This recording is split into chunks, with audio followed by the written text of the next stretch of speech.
எல்லோரையும் ஆண்டவராக இயேசு கிறிஸ்துவின் இன்ப நாமத்திலே வாழ்த்தி வரவேற்கிறேன். கர்த்தர் நல்லவர், அவர் கிருபை என்றென்றும் உள்ளது. ஆமென். அவருடைய பூர்ண கிருபையினால் தான் இன்றைக்கு நாம் பிழைத்திருக்கிறோம், நிலைத்திருக்கிறோம். ஆமென். இந்த நாள் சொல்ல போனால் போன வாரம் நமக்கு விசேஷ பிரசங்கியார் இருந்ததுனால் நம்முடைய வாரம் போன வாரம் ஒரு விசேஷ நாள், அதாவது தாயார் தினம். நாம் தாயார் தினத்தை போன வாரம் நாம் அதை கொண்டாட ஒரு தாமதம் ஏற்பட்டதினால் இன்றைக்கு நாம் இந்த தாயார் தினத்தை நாம் நினைவு கூறுகிறோம். We must remember the mothers.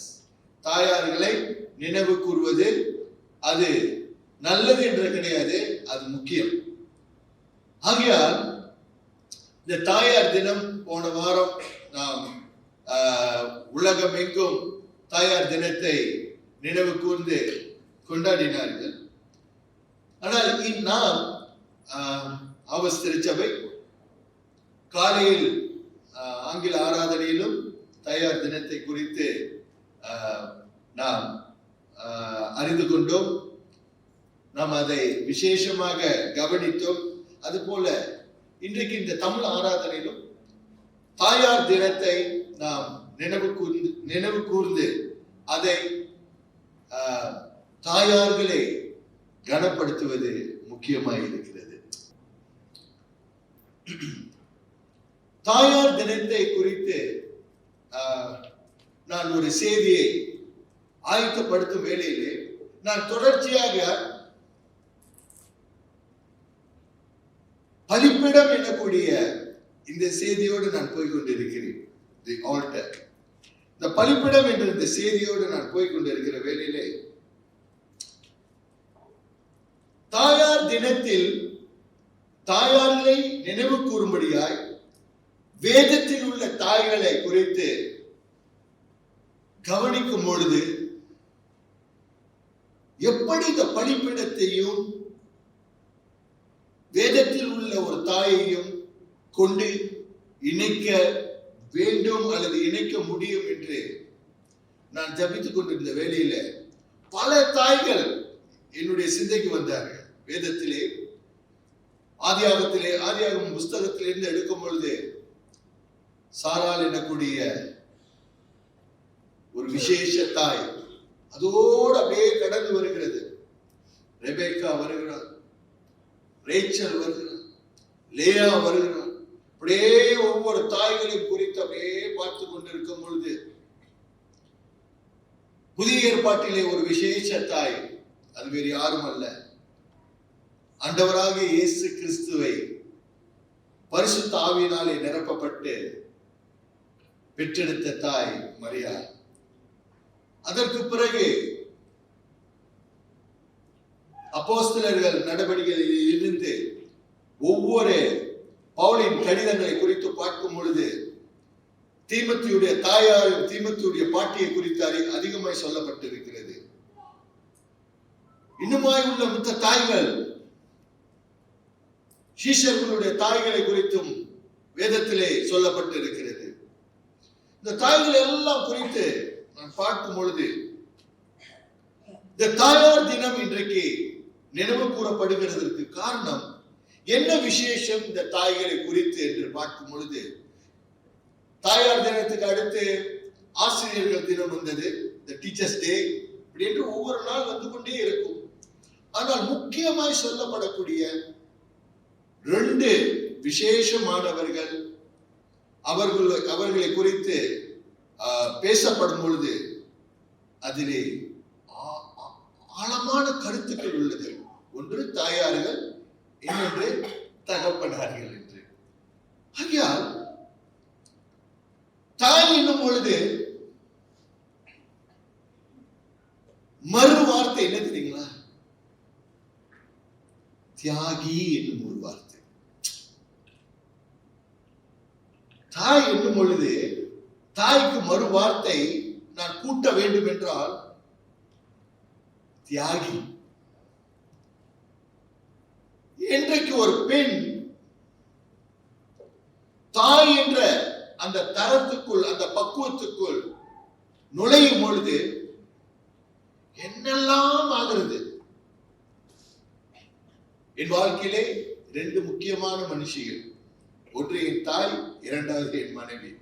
இவர்கள் இருவரையும் நான் பார்க்கும் பொழுது என் தாயை குறித்து, நான் பிறந்த போதுதான் என் தாயை குறித்து தெரிய வந்தது. ஆனால் இன்றைக்கு என் மனைவி அவர்கள் தாயாகும் பொழுது என்ன கண்டேன் என்றால், ஏராளமான காரியங்கள். ஒரு பெண் தாயாய் மாறும் பொழுது உடலிலே, திரேகத்தில் உள்ள அநேக மாற்றங்கள் ஏற்படுகிறது. வேண்டாத காரியமும், விரும்பாத காரியமும் அது ஏற்றுக்கொள்ளும்படியாக இருக்கிறது. ஒரு பெண் தாயாய் மாறும் பொழுது சரீரத்திலே உள்ள தன்மைகள் மாறுகிறது. ஒரு குழந்தையை சுமக்க 10 மாதம், இன்றைக்கு ஒவ்வொரு பொருளுக்கும் பொருள் தாங்கணும்னா என்ன போடுவாங்க? பிரிசர்வேட்டிவ் போடுவாங்க. பிரிசர்வேட்டிவ் போடாட்டி பொருள் வீணா போயிடும். ஆனால் ஒவ்வொரு ஜீவனையும் பெற்றெடுக்க ஒரு தாய் வயிற்றிலே 10 மாதம் அந்த குழந்தையை கருவிலே தாங்குவதற்கு ஆண்டவர் எப்படிப்பட்ட ஒரு பக்குவத்தை கொடுத்திருக்கிறார் தெரியுங்களா? தாய்களுக்கெல்லாம் ஒரு பெரிய கைத்தட்டல் கொடுக்கும். அப்படிப்பட்ட ஒரு விசேஷத்தை ஒரு பெண் தாயாய் மாறும் பொழுது அவர்கள் கடந்து போகிறார்கள். உறுப்பு மாறுகிறது, உருவம் மாறுகிறது. ஏராளமான காரியங்களுக்குள்ளே கடந்து போகும் பொழுது அத்தனையிலும் தாய்க்கு கடைசி பேர் என்ன சொல்ல வேண்டிய, நான் அப்படியே கொடுத்து கொண்டே போகலாம். கடைசி பேர் நான் என்ன சொல்வேன் என்றால் பாக்கியவதி. தாய்கள் எல்லோரும் பாக்கியவதிகள்.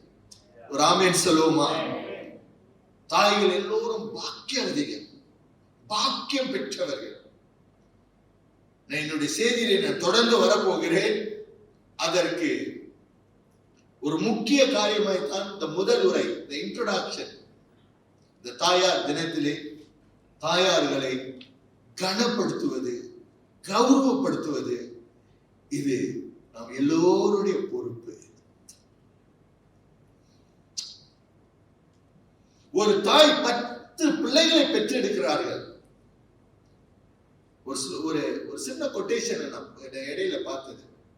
ஒரு தாய் 10 பிள்ளையை பெற்றெடுத்து அந்த 10 பிள்ளைகளையும் கவனித்து பராமரித்து அவர்களை வளர்த்து எடுத்து இன்றைக்கு 10 பிள்ளைகள் ஒரு தாயை பார்த்துக் கொள்ள முடியவில்லை. தாயை எங்கே அனுப்புகிறார்கள்? முதியோர் இல்லம். என்னுடைய சகோதரி, கசின் சிஸ்டர், அவங்க ஓல்ட் ஃபோக்ஸ் ஹோம்ல வேலை செய்யறாங்க. ஜூப்ளி ஓல்ட் ஃபோக்ஸ் ஹோம் பின்னாடி. அப்போ அவங்க சொல்லும் போது அவங்க என்ன சொல்லுவாங்க, அண்ணே நம்ம அம்மா எல்லாம் வந்து இந்த இடத்துக்கு கொண்டு வரவே கூடாது, பெரிய தப்பு. ஒவ்வொரு தாய்களும் ஏங்குவதை என் சகோதரி பார்த்து சொல்லும் பொழுது ஒவ்வொரு தாய்களும் ஏங்குகிறார்கள். யார் இந்த தாய்கள்? எவ்வளோ பிள்ளைகளை பெற்றெடுத்த தாய்கள், எவ்வளோ மகன்களை பெற்றெடுத்த தாய்கள். அவர்கள் இன்றைக்கு ஒரு முதியோர் இல்லத்திலே சேர்க்கப்பட்ட பொழுது ஏங்குகிறார்கள். பேர பிள்ளைகளை தூக்கி கொஞ்சுவதற்கு கூட்டிக் கொண்டு வராமல் போனது ஒன்று, அவர்களுடைய கண்களிலே காட்டாதபடிக்கு அப்படியாய் மறைக்கப்பட்டிருக்கிறது இன்றைக்கு ஒரு போலி உலகம். இன்றைக்கு நான் உங்களிடத்தில் நான் சொல்கிறேன், வேதம் சொல்கிறது, தாயும் தகப்பனையும் கனப்படுத்துவாயானால் என்னவா? உன்னுடைய நாட்கள் நீடிக்கப்படும். இன்னைக்கு ரொம்ப நாள் உயிர் வாழ வேண்டும் என்றால் நம் தாய்களையும் தகப்பன்களையும் நாம் பாதுகாத்துக் கொள்ள வேண்டும். அன்றைக்கு முதியோர் இல்லம் என்ற ஒரு இடம் கிடையாது. என்ன ஆனாலும் தாய்க்கும் தகப்பனுக்கும் என்ன ஆனாலும் நாம் வீட்டில் வைத்து பார்க்கக்கூடிய அத்தனை பக்குவம் அன்றைக்கு இருந்தது. இன்றைக்கு இல்லாததெல்லாம் வந்து விட்டது. ஆனால் இருக்க வேண்டியவர்கள் போய்விட்டார்கள். அன்பான தேவச்சனமே, இந்த பக்குவம் இன்றைக்கு சபைக்கு இருக்குமே என்றால் சமுதாயத்திலே அது வந்து சேரும். இருக்கீங்க, சமுதாயத்திலே வந்து சேரும். அதனால்தான் 10 பிள்ளைகளை பெற்றெடுத்த தாய் 10 பிள்ளைகளை பார்த்துக்க முடியுது. ஆனால் 10 பிள்ளைகளுக்கு ஒரு தாயை பார்த்துக்கொள்ள இன்றைக்கு முடியாமல் இருக்கிறது. ஏராளமான சாக்கு போக்கு. ஆகையால் இன்றைக்கு நாம் ஒரு தாயார் தினம் என்று ஒரு பூ கொடுப்பதோ அல்லது ஏதோ ஒன்று செய்வதனால் கிடையாது. அனுதினமும் பெற்ற தாயை நினைவு கூறுவது அது நல்லது. ஆமென். இந்த நாளிலும் வேதத்திலே சொல்லப்பட்ட அநேக தாய்களிலே இன்றைக்கு ஒரு விசேஷமான தாயை தான் உங்கள் மத்தியிலே நான் இன்றைக்கு செய்தியாய் கொண்டு வந்திருக்கிறேன். தேசத்தின் முதல் தீர்க்க தரிசியை பெற்றெடுத்த தாய், தேசத்தின் முதல் தேவனுடைய குரலுக்கு இணங்கி தேவனுடைய குரலாய் வந்த ஒரு மனுஷனை பெற்றெடுத்த தாய் தான் அன்னா. திருப்பிக் கொள்வோம் வேதத்தை. 1 சாமுவேலின் புஸ்தகத்திலே 1 சாமுவேல் 1ஆம் அதிகாரத்திலே நான் சுருக்கமாய் 8ஆம் வசனத்திலிருந்து நான் போக போகிறேன். 5ஆம் வசனத்திலிருந்து என்ன சொல்லப்பட்டிருக்கிறது என்றால், அம்மா 1ஆம் அதிகாரம் 5வது வசனத்திலிருந்து வாசிங்கம்மா. அன்னாளை சிநேகித்தபடியினால் அவளுக்கு இரட்டிப்பான பங்கு கொடுப்பான். கர்த்தரோ அவள் கற்பத்தை அடைத்திருந்தார். இப்பொழுது என்ன நடக்கிறதுனா, எல்கானா ஒரு மனுஷன். அந்த மனுஷனுக்கு 2 மனைவிகள். பழைய ஏற்பாட்டிலே ஒரு மனைவிக்கு மேலாக மனைவிகள் இருப்பது, the polygamy was accepted in the tradition. அந்த நாட்களில் உள்ள வழிபாட்டிலே ஒரு மனைவிக்கு மேலாக மனைவிகளை வைத்திருக்கிறது அது தப்பான காரியம் அப்பொழுது கிடையாது. ஆகையால் தான் எல்கானா எனப்பட்ட இந்த மனுஷனுக்கு 2 மனைவிகள் இருந்தார்கள். ஒரு மனைவியின் பெயர் பெனினா, இன்னொரு மனைவியின் பெயர் அன்னா. அன்னாளுடைய வாழ்க்கையில் என்னெல்லாம் நடக்கிறது என்றால், இவளுடைய நம்ம தொடர்ச்சியா வாங்கம்மா, நான் அந்த குறிப்புக்குள் வர போறேன். கர்த்தர் அவள் கற்பத்தை அடைத்தபடியினால் அவளுடைய சக்கலத்தை அவளை துக்கப்படுத்தும்படியாக அவளை மிகவும் விசனப்படுத்துவாள். அவள் கர்த்தருடைய ஆலயத்துக்கு போகும் சமயத்தில் அவன் வருஷந்தோறும் அந்த பிரகாரமாய் செய்வான். இவள் அவளை மனமடிவாக்குவாள். அப்பொழுது அவள் சாப்பிடாமல் அழுது கொண்டிருப்பாள். அவள் புருஷனாகிய எல்கானா அவளை பார்த்து, அன்னாளே, ஏன் அழுகிறாய்? ஏன் சாப்பிடாதிருக்கிறாய்? ஏன் சஞ்சலப்படுகிறாய்? 10 குமாரரை பார்க்கிறோம், நான் உனக்கு அதிகம் அல்லவா என்றான். இது 8வது வசனம் தானம்மா. இங்க என்ன காரியம் என்றால், அன்னாளுடைய கணவர் தன்னுடைய இன்னொரு மனைவி பெனினா, அவளுக்கு பிள்ளைகள் எல்லாம் இருந்த பொழுது வேதம் சொல்கிறது கர்த்தர் அவளுடைய கர்ப்பத்தை அடைத்தார் என்று. ஆனாலும் என்ன பார்க்கிறோம் என்றால், அவள் குழந்தை பாக்கியம் இல்லாமல் இருக்கிற வேளையிலே அவளுடைய சக்காலத்தியா பாருங்க வார்த்தை என தமிழ் சுத்த தமிழில் சில வார்த்தைகள் ஆழமாய் சொல்லப்பட்டிருக்கிறது. her rival, இங்கிலீஷ் பைபிள்ல போட்டிருக்கு her rival, அவளுக்கு எதிர்ப்பாய் இருக்கிறவள். எப்பொழுதும் அவள் செய்யும் காரியம் என்னவென்றால், she provoke, தமிழ் எப்படிமா இருக்கு, அவள் rival. 6ஆம் வசனம், கர்த்தர் அவள் கற்பத்தை அடைத்தபடியினால் அவளுடைய சக்கரத்தை அவளை துக்கப்படுத்தும்படி, அவளை துக்கப்படுத்துகிற ஒரு மனுஷி. அவளுக்கு பிள்ளை பாக்கியம் இல்லாமல் இருந்த போதிலும் அவளை துக்கப்படுத்துகிற ஒரு மனுஷியாய் பெனினா இருக்கிறாள். வேதம் சொல்கிறது she was miserable. அவளுடைய வாழ்க்கை துன்பம் நிறைந்தபடியாய், துக்கம் நிறைந்தபடியாய், ஒரு வருத்தம் நிறைந்தபடியாய். அது மட்டுமல்லாமல் வசனம் சொல்கிறது, every year as they went up to the house of God, ஒவ்வொரு வருஷமும் அவர்கள் தேவனுடைய வீட்டுக்கு, தேவனுடைய ஆலயத்திற்கு குடும்பமாய் போகும் பொழுது, அப்படின்னா என்ன, திருச்சபைக்கு போகும் பொழுது அவளுடைய எதிரியாகிய பெனினா, ஆங்கில பைபிள்ல போட்டிருக்கு, சபைக்கு போகும்போது she will provoke her, அவளை கஷ்டப்படுத்துவாள், அவளை வேதனைப்படுத்துவாள், அவளை துக்கப்படுத்துவாள், அவளுக்கு வேதனை வரும்படியாக. இந்த நேரத்தில் தான் எல்கானா எனக்கூடிய கணவன் என்ன செய்கிறான் என்றால், ஆறுதலும் அவளுக்கு ஒரு ஒரு ஒரு ஒரு பிரியமான காரியங்களை சொல்கிறான். அவன் என்ன சொல்கிறான், எப்படி சொல்கிறான் என்றால், எல்கானா 8ஆம் வசனம் சொல்கிறது, அவள் புருஷனாகிய எல்கானா அவளை பார்த்து, அன்னாளே, ஏன் அழுகிறாய்? ஏன் சாப்பிடாதிருக்கிறாய்? ஏன் சஞ்சலப்படுகிறாய்? 10 குமாரரை பார்க்கிலும் நான் உனக்கு அதிகம் அல்லவா என்றான். எப்படிப்பட்ட ஒரு ஆறுதலை கணவன் கொடுக்கிறார்! 10 பிள்ளைகளை பார்க்கிலும் நான் உனக்கு போதுமே என்று. கவனிங்கள், இப்படிப்பட்ட காரியம் எல்லாம் அன்னாளுக்கு ஆறுதலாய் அல்ல.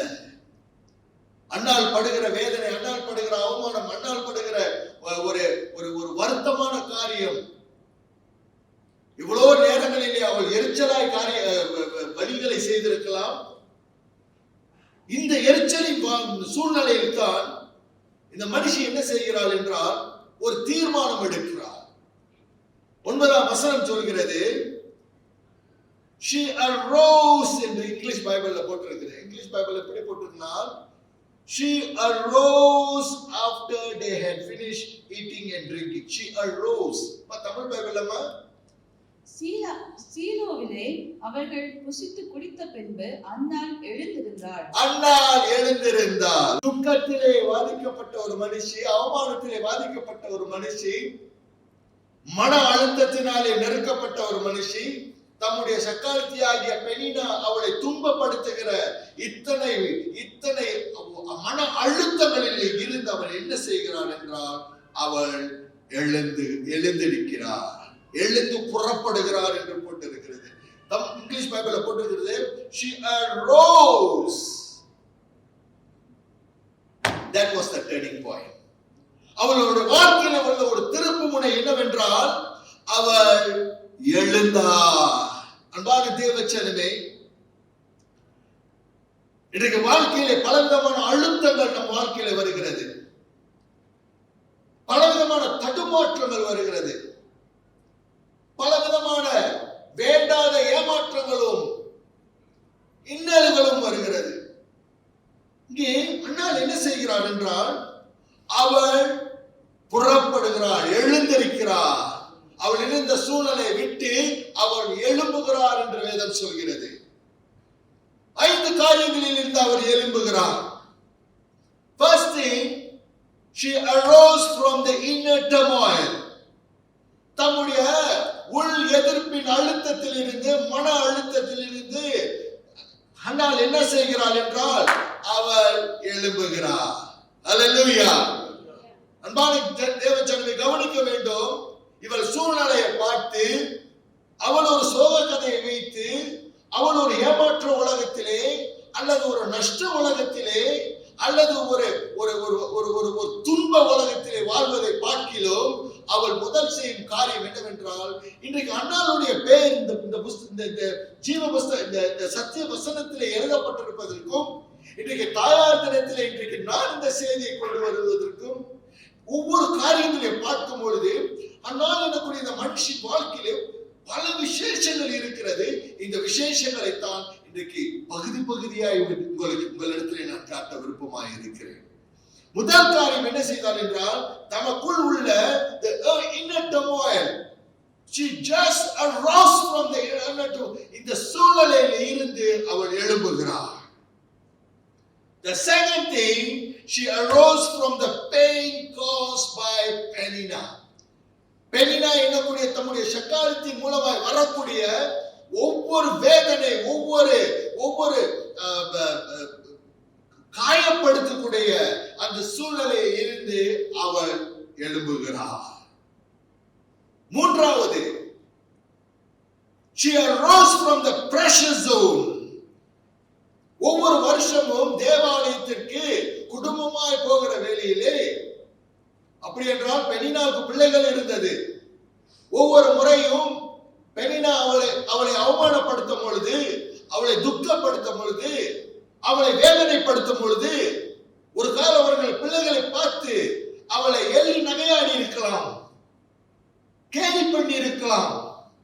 That means she was much pressure. From that pressure she arose.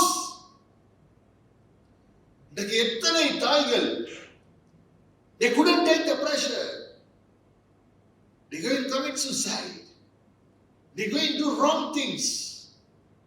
எத்தனை தாய்கள் இன்றைக்கு பார்க்கும் பொழுது உலக அழுத்தம் அவர்கள் ஏற்றுக்கொள்ள முடியாததனால் அவர்கள் என்ன செய்கிறார்கள்? தேவையில்லாத செய்யக்கூடாத காரியங்களை செய்கிறார். ஆனால் இப்பொழுது பெண்ணினா என்ன செய்கிறார் என்றால், மூன்றாவது காரியம், தம்முடைய அழுத்தத்தில் இருந்து அவள் அழுத்த உலகத்தில் இருந்து அவள் எழும்புகிறார்.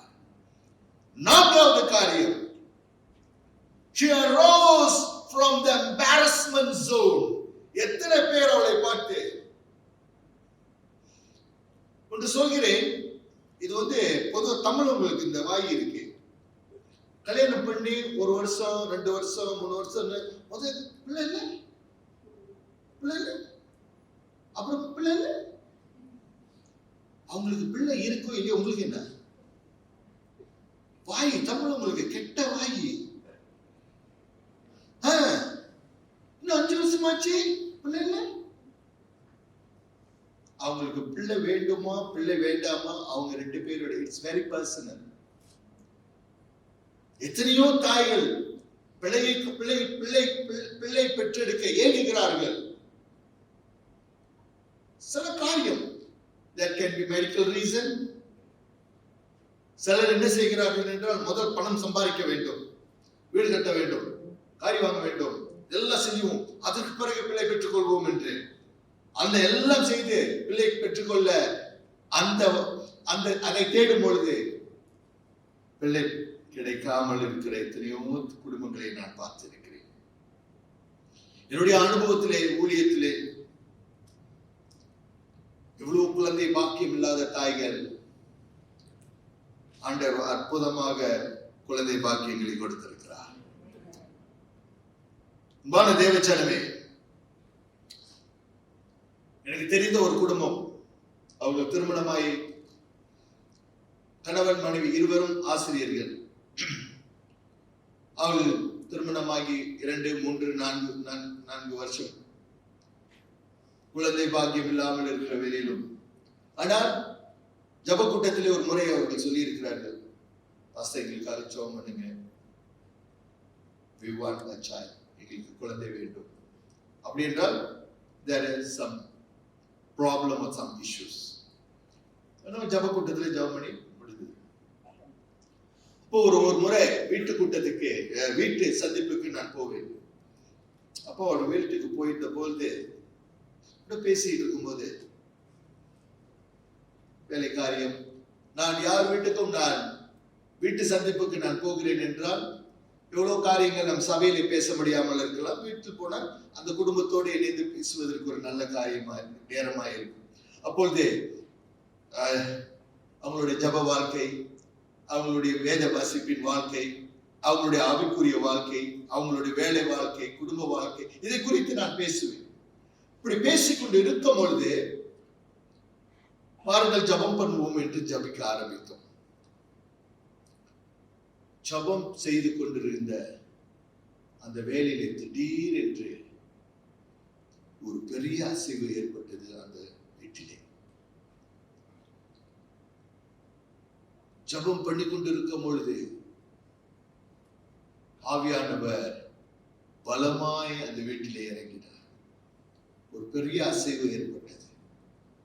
கணவன் கதறி கதறி அழுகிறார், மனைவி கதறி கதறி அழுகிறார்கள். இந்த இடத்திலே தேவ பிரசனம் அப்படியாய் நடந்து இருக்கும் பொழுது தேவன் ஒரு வார்த்தை கொடுத்தார். இன்னும் ஒரு வருஷம் இந்த நேரத்தில் நான் ஒரு ஆண் குழந்தையை தருவேன் என்று ஜெபம் செய்தோம். அவர்களுக்கு அந்த தீர்க்க தரிசனத்தை கொடுத்துவிட்டு சமாதானத்தோடு வீடு திரும்பும் பொழுது அந்த இரவு என்னால் தூங்க முடியவில்லை. ஏதோ ஒரு காரியம் ஆண்டவர் காட்டிக்கொண்டே இருக்கிறார். ஜபிக்க ஆரம்பித்தேன். அதோடு காலையிலிருந்து ஜபித்துட்டு முடிந்தது. அவர்கள் அந்த தீர்க்க தரிசனத்தை கெட்டியாய் பிடித்துக் கொண்டார்கள். மறுமாதம் அந்த சகோதரி கர்ப்பவதியானார். ஒரு வருஷம் சென்று அதே ஒரு வருஷம் குழந்தையை பெற்றெடுத்து அந்த குழந்தைக்கு பிரதிஷ்டியை கொடுத்து சைல்ட் எஜுகேஷன் கொடுத்து அதுவும் ஒரு ஆண் மகனை கர்த்தர் கொடுத்தார். தேவச்சரிமே, ஆண்டவர் ரொம்ப நல்லவர். அவர் நம்முடைய கண்ணீர்களை காண்கிற தேவன், நம்முடைய துக்கத்தை அறிந்த தேவன். நாம் யார் என்று மற்றவர்களுக்கு தெரியாது, ஆனால் நம்மை படைத்த ஆண்டவராகிய இயேசு கிறிஸ்துவுக்கு தெரியும். ஆமென். இது ஒரு சாட்சி நான் சொல்கிறேன். இது போல 2-3 இடங்களிலே இப்படியாய் காரியங்கள் நடந்துள்ளது. ஒரு இடத்தில் போகும்பொழுது பேர் முதற்கொண்டு கர்த்தர் கொடுத்தார். ஒரு ஆண்மகன் பிறப்பான், இவனுக்கு இந்த பேர் என்று. அப்படிப்பட்ட தேவன் தேவன். ஏன் தெரியுங்களா? இது என்னுடைய ஜபம் கிடையாது, அவர்களுடைய மன ஏங்குதல். இப்படித்தான் ஏங்குகிறாள் அண்ணா. She arose. அவருடைய அவமான சூழ்நிலையிலிருந்து அவள் எழும்புகிறாள். எல்லாம் அவமானப்படுத்துகிறார்கள், அவள் எழும்புகிறாள். 5வது காரியம், she arose from the failure environment to future. அவளுடைய தோல்வியின் சூழ்நிலையில் இருந்து, தோல்வியின் இடத்தில் இருந்து எதிர்காலத்தை பார்க்க அவள் எழும்புகிறாள். கவனிப்போம். Hannah arose from pain. She arose from pressure. And she arose, and where she went? She went to the presence of God. அவள் எல்லா அழுத்தத்தில் இருந்து, எல்லா போராட்டத்தில் இருந்து அவர் போகக்கூடிய அடுத்த இடம் எங்கே என்றால் தேவ பிரசன்னத்தை தேடி போகிறார். அம்மா வாசிங்க அம்மா, 9ஆம் வசனத்தை அப்படியே வாசிங்க. சீலோவிலே அவர்கள் புசித்து குடித்த பின்பு அன்னாள் எழுந்திருந்தாள். ஆசாரியனாகிய ஏலி கர்த்தருடைய ஆலயத்தின் வாசல் நிலையண்டையிலே ஒரு ஆசனத்தின் மேல் உட்கார்ந்திருந்தான். அவள் போய் மனங்கசந்து மிகவும் அழுது கர்த்தரை நோக்கி விண்ணப்பம் பண்ணி, அன்பான தேவச்சனமே அப்படியே இருக்கம்மா. சற்று முன்பு நான் சொன்னேன், 5 காரியம் சொன்னேன். 5 காரியத்திலிருந்து அவள் எழும்புகிறாள். 5 காரியத்திலிருந்து அவள் இடத்தில் இருந்து அவள் புறப்படுகிறாள். வேதனையில் இருந்து புறப்படுகிறாள், அவமானத்தில் இருந்து புறப்படுகிறாள், அழுத்தத்தில் இருந்து புறப்படுகிறாள். எல்லா விதமான போராட்டம், அவளை சுற்றி இருக்கும் போராட்டத்தில் இருந்து அவள் புறப்படுகிறாள். தோல்வியில் இருந்து புறப்படுகிறாள். புறப்பட்டு அவள் எங்கே போகிறாள்? கர்த்தருடைய ஆலயத்துக்கு போகிறாள். வேதம் சொல்கிறது அவள் ஜெபம் பண்ண போகிறாள் என்று. அப்படி என்றால் அவள் எங்கே போகிறாள்?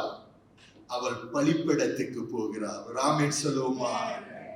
She is seeking the altar of God. இப்போ உங்களுக்கு இந்த தலைப்பு கிடைத்து விட்டதுங்களா? நான் இந்த பலிபீடம் என்ற இந்த தலைப்பிலே நான் வந்து கொண்டு இருக்கிறேன். நான் இந்த பலிபீடம் என்ற இந்த தலைப்பிலே வந்து கொண்டு இருக்கும் பொழுது நான் ஒவ்வொரு தாய்களை குறித்து நான் அப்படியே ஆராய்ந்து கொண்டிருக்கும் பொழுது அன்னாளை குறித்து பார்க்கும் பொழுது இந்த மனுஷி என்ன செய்கிறாள் என்றால், இவர் எல்லா விதமான இந்த ஏமாற்ற உலகம், தோல்வி உலகம், அவமான உலகம், வேதனை உலகம், சஞ்சல உலகத்தில் இருந்து அவள் எங்கே போகிறாள் என்றால் தேவ சமூகத்தை நாட போகிறாள். அவள் பலிபீடத்தின் முன்பாய் போகிறாள். ஒரு ஆமென் சொல்லுமா? அன்பான தேவச்சனமே, அந்த பலிபீடத்தின் தொடர்ச்சியான செய்திகளை நான் கொடுத்து கொண்டு வருகிற வேளையிலே ஆண்டவர் இந்த நேரத்திலும் ஆவியானவர் எனக்கு இந்த தலைப்பை குறிப்பாக அன்னாளை வைத்து காட்டும் பொழுது நான் கர்த்தருக்கு நன்றி சொன்னேன். ஏனென்றால் இந்த தாயார் தினத்திலும் இந்த தாய்களிலே ஒரு விசேஷ தாய், வேதத்தில் சொல்லப்பட்ட இந்த தாய் அன்னாள், அவள் மனம் கசந்து எங்கே போகிறாள் என்றால், தேவாலயத்தின் வாசலிலே ஏலி எனக்கூடிய தேவ ஆசாரியன் காத்திருக்கிறான். ஆனால் இவள் நுழைந்து போகிற ஒரு இடம் தான். She went to the altar. Hallelujah. அவள் பலிபீடத்தை தேடி போகிறாள். கவனிப்போம், அவள் பலிபீடத்தை தேடி போகும் பொழுது 6 விண்ணப்பத்துடன் போகிறாள். எப்படி போகிறாள்? முதல் காரியம், அம்மா வாசிங்கம்மா, தொடர்ச்சியா வாசிங்கம்மா. சேனைகளின் கர்த்தாவே, தேவரீர் உம்முடைய அடியாரின் சிறுமையை கண்ணோக்கி பார்த்து, அவர் எப்படி 10ஆம் வசனம் சொல்கிறது, and she was in bitterness of her soul and prayed to the Lord and wept in anguish. பலிபீடத்தின் முன்பாக அவருடைய ஜெபத்திற்கு எந்த இருதயத்தோடு போகிறார் என்றால், நொறுங்குண்ட இருதயத்தோடு போகிறார். She went with the bitterness of her soul before the altar of God. கர்த்தருடைய பலிபீடத்தின் முன்பாய் தம்முடைய இருதயத்தில் உள்ள கசந்த உள்ளத்துடன், கசந்த ஆவியுடன் அவள் போகிறார். இரண்டாவது காரியம், she wept in anguish. மனம் குமர்ந்து கொண்டு போகிறார். மூன்றாவது காரியம், அவள் என்ன செய்கிறாள்?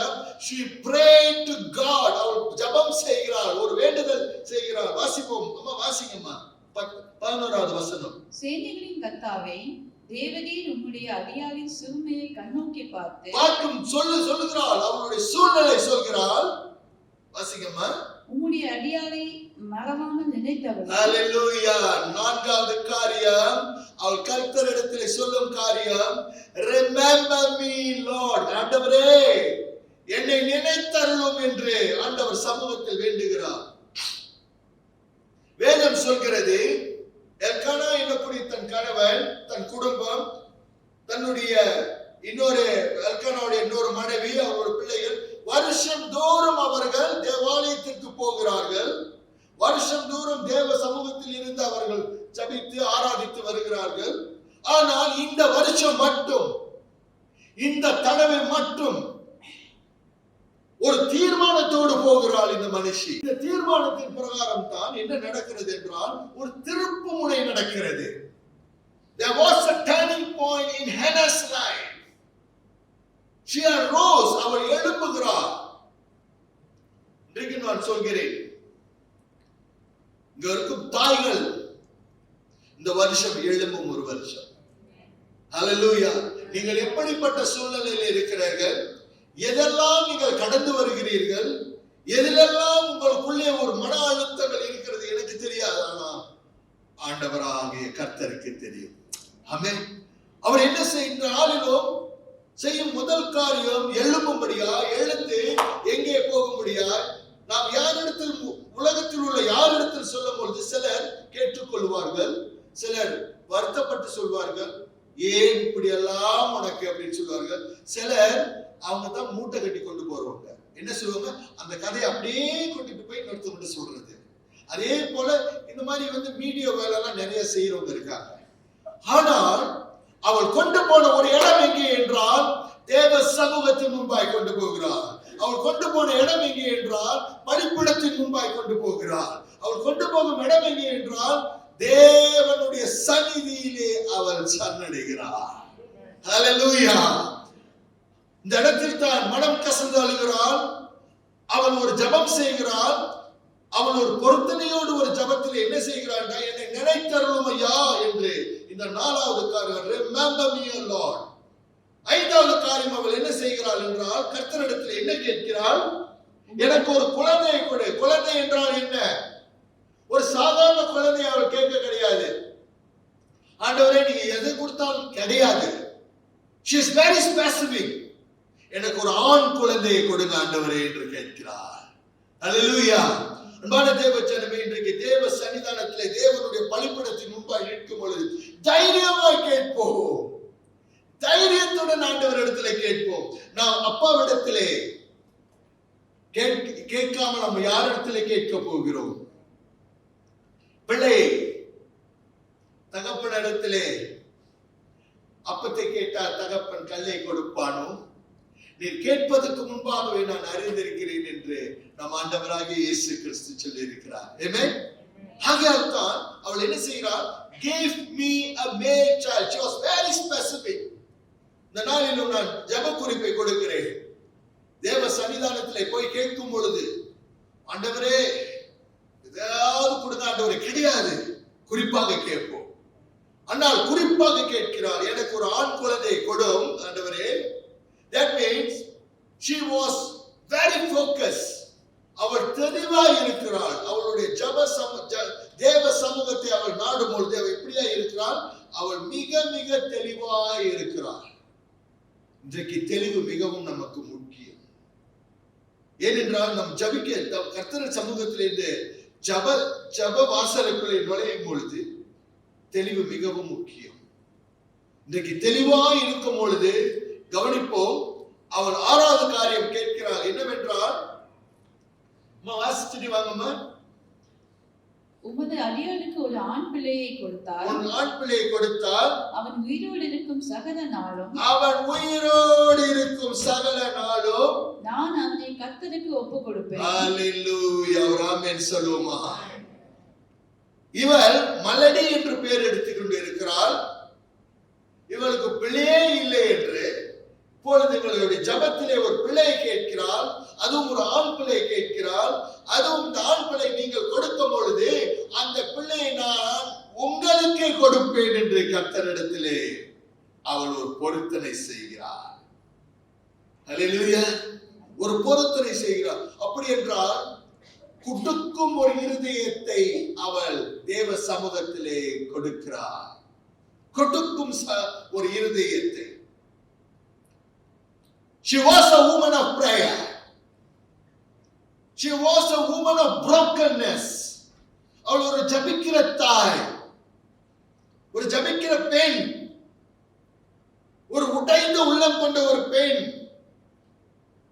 தேவ சமூகத்திலே அவள் ஒரு வேண்டுதலோடு வருகிறாள். அவளுடைய வேண்டுதலில் குறிப்பு இருக்கிறது, தெளிவு இருக்கிறது. மட்டுமில்லாமல் அவள் இருதயத்தில் என்ன தெரியுங்களா? எனக்கு கொடுக்கிற இந்த குழந்தையை நான் மீண்டும் உங்களுக்கே கொடுக்கிறேன் என்று கொடுக்கும் இருதயம் அவளிடத்தில் இருக்கிறது. ஆமென். தமிழர்களுக்கு தமிழகத்திலே, இந்தியாவிலே ஒரு காலத்திலே கொண்ட பெயர். வந்தவர்களை எல்லாம் வாழ வைக்கும் நாடு நம்முடைய தமிழ் தாய் திருநாடு. ஆகையால் தான் பலவிதமான ஜனங்கள் நுழைந்து இந்தியாவை சூறையாடி நாசமாக்கி எல்லாம் போட்டு ஒரு காலகட்டம் வந்ததாம். வெள்ளைக்காரர்கள் இந்தியாவை விட்டு அவர்கள் போன பிறகு 37 வயதுக்கு மேலாய் ஒருவன் பிழைக்க மாட்டானாம். There was a malnutrition. There was no food. அங்க உள்ள ஜனங்கள் 37 வயசுக்கு மேல உயிரா இருக்க மாட்டாங்க, செத்து போயிடுவாங்க. வெள்ளைக்காரன் இந்தியாவுக்கு வந்து இந்தியாவில் உள்ள இந்தியர்களுடைய சாரத்தை எல்லாம் புளிந்துட்டு சக்கையை விட்டுட்டு போனான். வின்ஸ்டன் சர்ச்சில் என்ன சொல்லியிருக்கான்னா, அவன் ஊர்ல சொல்லியிருக்கான், இவங்களுக்கு சுதந்திரத்தை கொடுத்துருவோம், அவங்களே அழிஞ்சு செத்துருவாங்க. ஆனா அப்படிப்பட்ட சாபத்தை போற்றின அந்த மண்ணிலே ஒரு பலம் வந்தது, ஒரு தெம்பு வந்தது, மீண்டுமா எழுப்பு வந்தது. இன்றைக்கு உலகத்திலே ஒரு வல்லரசு நாடாக இருக்கிறதுக்கு தமிழர்கள் இடத்துல என்ன இருந்தது என்றால் கொடுக்கும் ஒரு இருதயம் இருந்தது. வீட்டுக்கு வந்தா என்ன சொல்லிடுவாங்க? சாப்பிட்டீங்களா? வாங்க கொஞ்சம் சாப்பிடு. முதல்ல சாப்பிட்டீங்களான்னு தான் முதல் கேள்வி. மற்ற இனத்துக்கிட்ட இருக்கா இல்லையான்னு எனக்கு தெரியாது. எந்த இடத்துலயும் இந்த பெருநாள் வரும்போது கூப்பிடும் போது சிலர் வீட்டுக்கு போனீங்கன்னா பேக்கெட் தண்ணியும் பிஸ்கட்டும் கொடுப்பாங்க. தமிழவங்க ஒண்டித்தான் நல்லா சமைச்சு ஆட்டுக்கறி இருக்கு, கோழிக்கறி வந்து சாப்பிட்டுட்டு போங்க. அவனும் வர ஒண்டியா வர மாட்டான், ஒரு கூட்டத்தை கூட்டிட்டு வந்துருவான். இது அவங்களுக்கு தெரியும். அது தமிழவங்க கிறிஸ்டியனா இருக்கட்டும் அல்லது எந்த ஆனா தமிழர்களிடத்திலே ஒரு கொடுக்கும் ஒரு இருதயம் இருந்து கொண்டு, இது ஒரு பெரிய பாக்கியம் தெரியுங்களா? It's a blessing.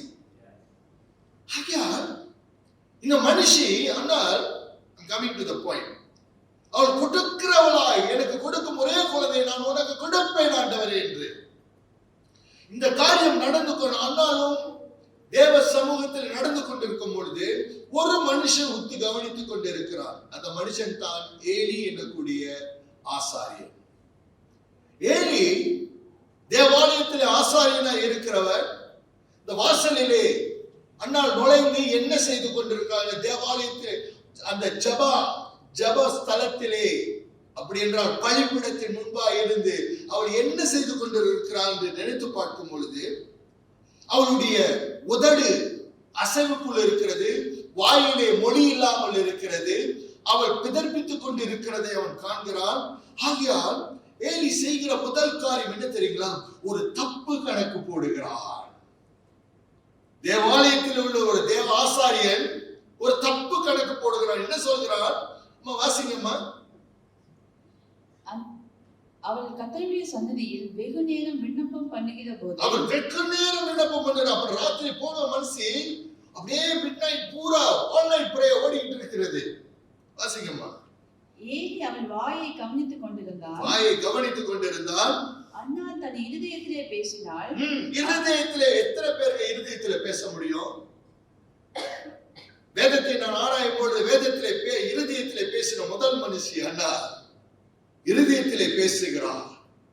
அப்படின்னா இருதயம் அப்படியே வேதனைக்குள்ளாகும். இருதயம் ஆழத்தும் ஒரு விதமான அழுத்தத்துக்குள் இருக்கிறது. வாசிங்கம்மா. அவளுடைய உதடுகள் மாத்திரம் அசைந்தது. அவள் சத்தமோ கேட்கப்படவில்லை. சத்தம் கேட்காம ஜபிக்கிறா மனுஷி. அவள் வெறித்திருக்கிறாள் என்று ஏலி நினைத்து, ஏலி என்ன நினைக்கிறான்றா? அவள் குடித்து வெறித்திருக்கிறாள் என்று ஏலி என்ன செய்கிறான்? அவளை கடந்து கொள்கிறான். எப்படி கடந்து கொள்கிறான் என்றால், நீ இந்த நேரத்தில் குடித்து வெறித்து வந்திருக்கிறாயா என்று கடந்து கொள்ளும் பொழுது அவள் வேதனையை சொல்கிறாள். அவள் என்ன சொல்கிறாள்? ஐயா, அப்படிப்பட்ட ஆள் இல்லையா நானு. அண்ணால் என்ன செய்திருக்கலாம்? ஏலியை பார்த்து கத்தி இருக்கலாம், ஏலி மேல் ஆத்திரம் கொண்டிருக்கலாம், கோபம் கொண்டிருக்கலாம். அங்கத்தான் பெண்ணினா தான் எனக்கு புற வேதனைப்படுத்தினான். தேவாலயத்திற்கு வந்த போதும் தேவாலயத்தில் கூடமா எனக்கு ஒரு விடுதலை, உனக்கு சமாதானம் இல்லை, எனக்கு ஒரு சுதந்திரம் இல்லை என்று அவள் பேசி இருக்கலாம். ஆனால் அவள் வேதனையோடு சொல்கிறாள். அவள் வேதனையோடு சொல்லும் பொழுது that she was explaining to Eli and Eli comforted her. Eli என்ன செய்கிறான்? ஆறுதல் படுத்துகிறான். இந்த ஆசாரியன் ஆறுதல் படுத்தி என்ன செய்கிறான் என்றால், கர்த்தர் உன் விண்ணப்பத்தை கேட்பார் என்று, சமாதானத்தோடு போ என்று. இந்த தொடர்ச்சியா இருக்கிற வேளையிலே அம்மா 1ஆம் அதிகாரம் 19ஆம் வசனத்தை வாசிங்க. 19ஆம் வசனத்தை வாசிங்க. அவர்கள் அதிகாலையில் எழுந்து கர்த்தரை பணிந்து கொண்டு ராமாவில் இருக்கிற தங்கள் வீட்டுக்கு திரும்பி போனார்கள். எல்கானா தன் மனைவியாகிய அன்னாளை அறிந்தார். கர்த்தர் அவளை நினைத்தருளினார். ஒரு ஆமென் சொல்லுமா? ஹalleluya. இதற்கு முன்பாய் அவள் வேண்டுகிறாள், பலிபீடத்தின் முன்பாய் தேவ சமூகத்தின் முன்பாய் வேண்டுகிறாள், ஆண்டவரே என்னை நினைத்தருளும் என்று. இப்பொழுது 19ஆம் வசனம் சொல்கிறது, கர்த்தர் நினைத்தருளினார். God remembered Hannah.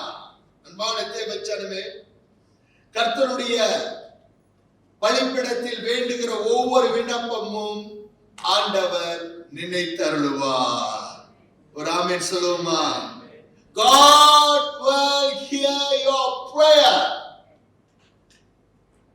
இன்றைக்கு ஜெபம் கேட்கப்பட்டிருக்கிறதா அல்லது ஜெபத்துக்கு பதில் கிடைத்திருக்கிறதா? ஏற்ற நேரத்திலே கர்த்தர் பதில் கொடுப்பார். ஆனால் கர்த்தர் ஜெபம் கேட்கிற தேவன். ஆமென், ஆமென். கர்த்தர் ஜெபம் கேட்கிற தேவனாய் இருக்கிறார். இங்கே வேதம் சொல்கிறது, the Lord remembered Hannah. கர்த்தர் அவளை நினைவு கூர்ந்தபடியால் கவனிப்போம். அதே 1 சாமுவேல் 2ஆம் அதிகாரம் 20ஆம் வசனம் என்ன நடக்கிறது என்றால், சொன்னபடியாகவே குழந்தை பிறந்தது. நான் சுருக்கமாய் கொண்டு வருகிறேன். குழந்தை பிறந்தது, ஒரு ஆண்மகன் பிறந்தான். அவன் பிறந்த பொழுது அவன் 3 வயது வரும் வரை அவன் தேவாலயத்துக்கு போக கிடையாது. ஏனென்றால் அவனுடைய பால் குடிக்கும் பருவம் இருக்கும் வரை அவனை பக்குவப்படுத்தி அவனுக்கு அவனை உருவாக்கும் அந்த நாட்களிலே, அந்த 3 வருஷம் முடிந்த பிறகு அவள் என்ன செய்கிறாள்? அவள் தேவாலயத்திற்கு காணிக்கை எடுத்துக்கொண்டு போகிறாள். எடுத்துக்கொண்டு கணவனோடு தேவாலயத்துக்கு போகிறாள். எதற்கு போகிறாள் என்றால், அம்மா 2ஆம் அதிகாரம் 20ஆம் வசனத்தை வாசிங்கள்.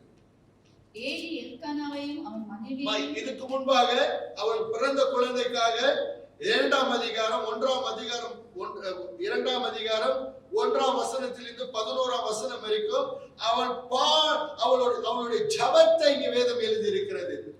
Hannah's prayer, அன்னாளுடைய ஜபம் இங்கே எழுதப்பட்டிருக்கிறது. அப்படி என்றால் அன்னாள் ஒரு ஜபிக்கிற ஒரு தாய். ஹல்லேலூயா! அன்னாள் ஒரு ஜபிக்கிற தாய். இந்த தாயார் தினத்தின் போது நான் உங்களை உற்சாகப்படுத்துகிறேன். ஒவ்வொரு தாய்களும் ஜப தாய்களாய் எழுப்பும்படி ஒரு ஆமென் சொல்லுமா? ஆகையால் அன்னாளுடைய ஜபம், the prayer of Hannah is written in the book of 1 Samuel. இப்பொழுது 2ஆம் அதிகாரம் 20ஆம் வசனத்தை வாசிப்போம். ஏலி எல்கானாவையும் அவன் மனைவியையும், இது ஒரு கவனமான குறிப்பு, எடுத்துக்கொள்ளுங்கள். ஏலி எல்கானாவையும் அவன் மனைவியையும், எந்த மனைவி போட கிடையாது. ஆனா அங்க ஒரு மனைவி தான் போட்டிருக்கிறது, மனைவிகள் என்று போட கிடையாது. அப்படி என்றால் அன்னாளை மட்டும் கொண்டு போகிறான் தேவாலயத்திற்கு. ஒரு ஆமென் சொல்லுமா? ஐ திங்க் எல்கானாவுக்கு ஒரு தெளிவு ஏற்பட்டு இருக்கிறது. பெனினா எப்படிப்பட்ட மனுஷி என்று தெரியாது, ஆனால் அன்னாள் ஒரு ஜபிக்கிற மனுஷி. ஆமென். ஒரு ஜபத்திலே தாங்கி இருக்கிற ஒரு மனுஷி. எல்கானா தன் மனைவியாகிய ஹன்னாவை கொட்டிக் கொண்டு தேவாலயத்துக்கு போகிறாள். வாசிங்கம்மா. ஏலி எல்கானாவையும் அவன் மனைவியையும் ஆசீர்வதித்து, இந்த ஸ்திரீ, இப்பொழுது கவனமா கேட்போம், கர்த்தருக்கென்று இப்பொழுது இவள் சொல்கிறான், எலி இந்த ஆசாரியர் ஆசீர்வதிக்கிறான் இந்த தம்பதிகளை. இந்த குழந்தையை தேவாலயத்திலே தேவனுக்கென்றே மீண்டுமாக ஒப்பு கொடுக்கிறான். ஒப்பு கொடுத்த பிறகு ஏலி ஆசீர்வதிக்கிறான் இந்த குடும்பத்தை. இந்த ஆசீர்வதிக்கும் ஜபத்தை நாம் எல்லோரும் கேட்க போகிறோம். இதுதான் 1 Samuel chapter 2 verse 20. குறித்துக் கொள்ளுங்கள், வேதத்திலே ஒரு முக்கியமான ஒரு பகுதி. இன்றைக்கு தாயை குறித்து எப்படியெல்லாம் உலகம் பார்க்கிறதோ, அதற்கு மேலாக தாயை குறித்து பரிசுத்த வேதாகமும் இன்றைக்கு எடுக்கப்பட்டிருக்கிற வேத பகுதி எப்படி காட்டுகிறது என்று இந்த வெளிப்பாடை பார்ப்போம். வாசிங்கம்மா. ஏலி எல்கானாவையும் அவன் மனைவியையும் ஆசீர்வதித்து, that means, and Eli would bless Elkanah and his wife and say, the Lord give you descendants from this woman. Can we say amen? எப்படி தமிழ்ல சொல்லுங்கம்மா. இந்த ஸ்திரீ கர்த்தருக்கென்று ஒப்பு கொடுத்ததற்கு பதிலாக கர்த்தர் உனக்கு அவளாலே சந்தானம் கட்டளையிடுவாராக என்றான். இங்கிலீஷ்ல தெளிவாய் போட்டிருக்கிறது. அப்படி என்றால் ஒவ்வொரு தாய்களும் சற்று முன்பு கரம் நீட்டினீர்களே தாய்கள், ஒவ்வொரு தாய்களும் யார் என்றால் இன்றைக்கு திருச்சபை அறிய வேண்டும். ஒவ்வொரு தாய்களும் சந்ததியை சுமக்கிற தாய்கள். Let me say amen. சந்ததியை சுமக்கிற தாய்கள். The Lord give you descendants from this woman. அப்படி என்றால் ஒவ்வொரு மனுஷனுக்கு, ஒவ்வொரு ஆணுக்கு, ஒவ்வொரு தகப்பனுக்கு, ஒவ்வொரு தலைவனுக்கு ஒரு மனைவி யார் என்றால் தன்னுடைய சந்ததியை சுமக்கிற ஒரு மனுஷி. ஒரு ஆமென் சொல்லுவோமா? இன்றைக்கு என்னுடைய சந்ததியை சுமக்க ஆண்டவராகிய கர்த்தர் எனக்கு அருமையான ஒரு மனைவியை கொடுத்திருக்கிறார். என் மனைவியின் மூலமாய் எனக்கு 3 பிள்ளைகளை கொடுத்திருக்கிறார். என் 3 பிள்ளைகள் மூலமாய் எனக்கு மருமகன்களை கொடுத்திருக்கிறார், பேர பிள்ளைகளை கொடுத்திருக்கிறார். இது போல என் சந்ததி பெருகுமே தவிர என் சந்ததி சுருங்காது. That means what a privilege the Bible is saying about the woman, about the mother who is a descendant carrier. Can we say amen? Amen. இன்னைக்கு சந்ததியை சுமக்கிற ஒரு மனுஷின் பேர் தான் தாய். ஹல்லேலூயா. என் சந்ததியை சுமக்க இந்த மனுஷியை எனக்கு மனைவியாய் கர்த்தர் கொடுத்திருக்கிறார். ஐயா, உங்கள் சந்ததியை சுமக்க இந்த மனுஷியை உங்களுக்கு ஒரு மனைவியாய் கொடுத்திருக்கிறார். அப்படி திரும்பி திரும்பி பார்ப்போம். கணவன் மனைவி பாருங்க, just look at one another. Look at one another. உங்க சந்ததி ஐயா, உங்களுடைய சந்ததியை, you know something? என்னுடைய full name சண்முகம். என்னுடைய பிள்ளைகளுடைய பேர், என் மனைவியின் பேர், என் மனைவியின் மூலமாய் பிறக்கும் ஒவ்வொரு குழந்தைக்கும் பின்னால் பேர் என் மனைவியின் பேர் கிடையாது, என் பெயர். என் சந்ததியை என் பிள்ளைகள் சுமக்கிறார்கள், கொண்டு போகிறார்கள். என் பிள்ளைகளுடைய பிள்ளைகளுக்கு பேரும் அப்படியே சந்ததி பெருகுகிறது. What a privilege! எப்படிப்பட்ட ஒரு பாக்கியம், ஆசீர்வாதத்தை கர்த்தர் கொடுத்திருக்கிறார். இப்படிப்பட்ட தாய்களை இன்றைக்கு உலகம் எப்படி பார்க்கிறது? இறுதியாக நான் கொண்டு போவதற்கு முன்பாக, ஒரு பெண் ஒரு மகனை கர்த்தருக்கு கொடுத்தால் இந்த தாய், ஆனால் பிறகு 21ஆம் வசனம் சொல்கிறது 3 மகன்களையும் 2 மகள்களையும் கர்த்தர் கொடுத்தார். ஹல்லேலூயா. ஏனென்றால் தன்னிடத்திலே கொண்ட இருதயம் எப்படிப்பட்ட இருதயம் என்றால் கொடுக்கும் ஒரு இருதயம். God gave the best to Hannah and Hannah gave God a best. Amen. She gave the best to God. அதனால் தான் கர்த்தர் 3 மகன்களையும் 2 மகள்களையும் கர்த்தர் கொடுத்தார். அன்பான தேவச்சனமே, இன்றைக்கு இறுதியாய் நான் கொண்டு வருகிறேன். அண்ணாள் எதிர்ப்பில் இருந்து எதிர்காலத்தை கண்டார். ஹல்லேலூயா. அண்ணாள் ஏமாற்றத்தில் இருந்து ஏமாத்திரமாய் மாறினார். ஹல்லேலூயா. மூன்றாவது, வறட்சியில் இருந்து அவள் மலடி என்று பெயர் எடுத்தவள், வறட்சியில் இருந்து முதல் இஸ்ரவேல் தேசத்துக்கு முதல் தீர்க்கதரிசியை கர்த்தர் அன்னாளின் கர்ப்பத்தில் இருந்து பிறந்த சாமுவேல் மூலமாய் ஆண்டவர் தேசத்துக்கு ஒரு தீர்க்கதரிசியை கொடுத்தார். அல்லேலூயா. அப்படி என்றால் வறட்சியில் இருந்து கர்த்தர் வசந்தத்தை கொடுத்தார். ஆமென். நான்காவதாக, மலடியாய் இருந்த அன்னாள் மகராசியாய் மாறினார். ஹல்லேலூயா. கடைசியில் நான் சொல்ல வேண்டிய இந்த 1 சாமுவேல் 2ஆம் அதிகாரம் 20ஆம் வசனத்திலே ஏலி எல்கானாவையும் அன்னாளையும் ஆசீர்வதித்து, the Lord gives you descendants from this woman. யார்கிட்ட பேசுகிறார்? எல்கானாட சொல்றார். பெனினா இல்ல, அன்னாள் மூலமாய் தான் உன் சந்ததி பெருகும் என்று கர்த்தர் பேசுகிறார். அப்படி என்றால் அன்னாள் யார் தெரியுங்களா? மக்களை பெற்ற மகராசி. ஹல்லேலூயா. ஹல்லேலூயா. அப்படியே எழுந்திருப்போமாக. இந்த நாளிலும் நாம் தாய்களுக்காய் நாம் ஜெபிக்க போகிறோம். ஒவ்வொரு தாய்களையும் மக்களை பெற்ற மகராசிகள். இந்த தாய்களை இன்றைக்கு சபை கனப்படுத்த வேண்டும். ஒவ்வொரு தாய்களும் முன்பாய் வர முடியாது. I want all the mothers to come forward. ஐயா, அப்படியே நீங்க அப்படி பேக்கா பார்ப்போம். come all the mothers. தாய்கள் எல்லோரும் முன்பாய் வர முடியாது. வாங்க, நீங்க வரத பத்தி ரொம்ப கஷ்டப்பட்டு வர மாதிரி இருக்கு. come forward.